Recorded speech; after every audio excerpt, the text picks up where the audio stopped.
তিনি হাঁটতে হাঁটতে কারাগারের মধ্যে গেলেন, আমরা সবাই টেলিভিশনে দেখলাম কি নির্মম নিষ্ঠুরতায় মিথ্যা মামলায় সাজা দিয়ে কারাগারে নিয়ে গেল, তারপরেও তাকে টলানো যায়নি, বিন্দু মাত্র তাকে হেলানো যায়নি। তিনি সেটা সহ্য করেছেন, কিন্তু শেখ হাসিনা তারপরেও ছাড়েনি।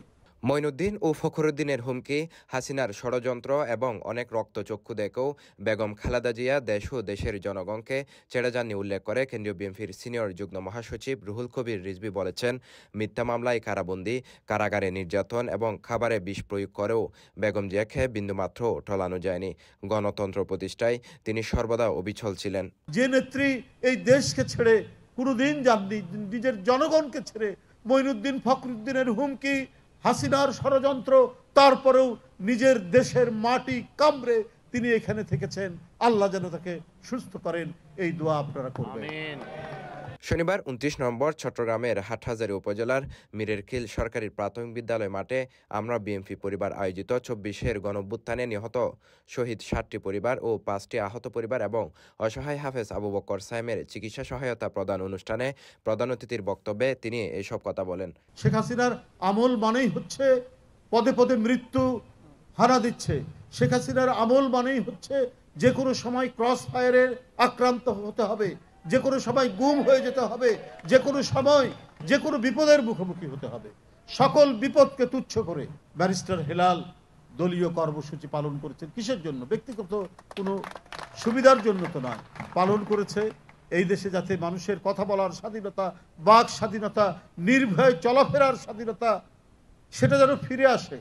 রুহুল কবির রিজভী বলেন, ফ্যাসিস্ট শেখ হাসিনা নিরাপদে হরিলুট করার জন্য, জনগণের টাকা আত্মসাৎ করার জন্য খালেদা জিয়াকে পথের কাঁটা মনে করত। তাই খালেদা জিয়াকে সরিয়ে দেওয়ার জন্য যত ধরনের চক্রান্ত করা যায় তার সবই করেছে হাসিনা। শেখ হাসিনার কারণেই তিনি আজ মৃত্যুশয্যায়। নিরাপদে হরিলুট করার জন্য, জনগণের টাকা আত্মসাৎ করার জন্যই সে মনে করেছে তার পথের কাঁটা বোধহয় বেগম খালেদা জিয়া। তাই পৃথিবী থেকে সরিয়ে দেওয়ার জন্য যত ধরনের চক্রান্ত করা দরকার সে সেটি করেছে। হেঁটে হেঁটে কারাগারের ভিতরে গেলেন, ফিরে আসলেন হুইল চেয়ারে। দিনের পর দিন তাকে হাসপাতালে কাটাতে হচ্ছে। অনেক রক্তচক্ষুর দেখানোর পরেও তিনি নিজের দেশ ছেড়ে, নিজের জনগণ ছেড়ে তিনি কখনোই পালিয়ে যান। দেশে থেকেছেন, জেল খেটেছেন, নিপীড়ন নির্যাতন সহ্য করেছেন। মানুষেও বলে যে কারাগারে শেখ হাসিনা নিয়ে গিয়ে তার খাবারের মধ্যে বিষ প্রয়োগ করেছেন, তারপরেও তিনি এই দেশ ছেড়ে যাননি। তিনি হলেন দেশনেত্রী বেগম খালেদা জিয়া। অনুষ্ঠানে জুলাই আগস্টে হতাহত ৪০টি পরিবারকে আর্থিক সহায়তা প্রদান করা হয়। শেষে বিএনপির চেয়ারপারসন খালেদা জিয়ার সুস্থতায় মোনাজাত করা হয়। এ সময় উপস্থিত ছিলেন বিএনপির চট্টগ্রাম বিভাগীয় সহ সাংগঠনিক সম্পাদক, চট্টগ্রাম ৫ হাটহাজারী আসনে দানের শীষ প্রতীকের দলীয় মনোনীত প্রার্থী ব্যারিস্টার মীর মোহাম্মদ হেলাল উদ্দিন।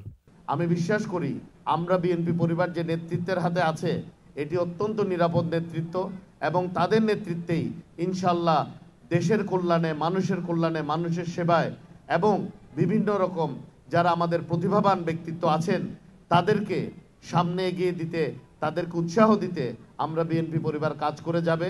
আমার ভাতিজা ব্যারিস্টার হেলাল তার আগামী দিনে নির্বাচনে আপনারা নিশ্চয়ই, আপনাদের শুভেচ্ছা, আপনাদের সমর্থন তার প্রতি থাকবে। এদিকে দলটির ভারপ্রাপ্ত চেয়ারম্যান তারেক রহমানের উপদেষ্টা মাহদি আমিন বলেন, এবারকের হাসপাতালে চিকিৎসাধীন বিএনপি চেয়ারপারসনের শারীরিক অবস্থার কিছুটা উন্নতি হলেই তাকে লন্ডনে নেয়ার পরিকল্পনা আছে এবং সেই লক্ষ্যে সর্বাধুনিক প্রযুক্তিতে সজ্জিত একটি বিশেষ এয়ার অ্যাম্বুলেন্স ব্যবস্থার উদ্যোগও নেওয়া হচ্ছে। নিজের ভেরিফাইড ফেসবুক পেজে দেয়া এক পোস্টে তিনি এসব কথা জানান।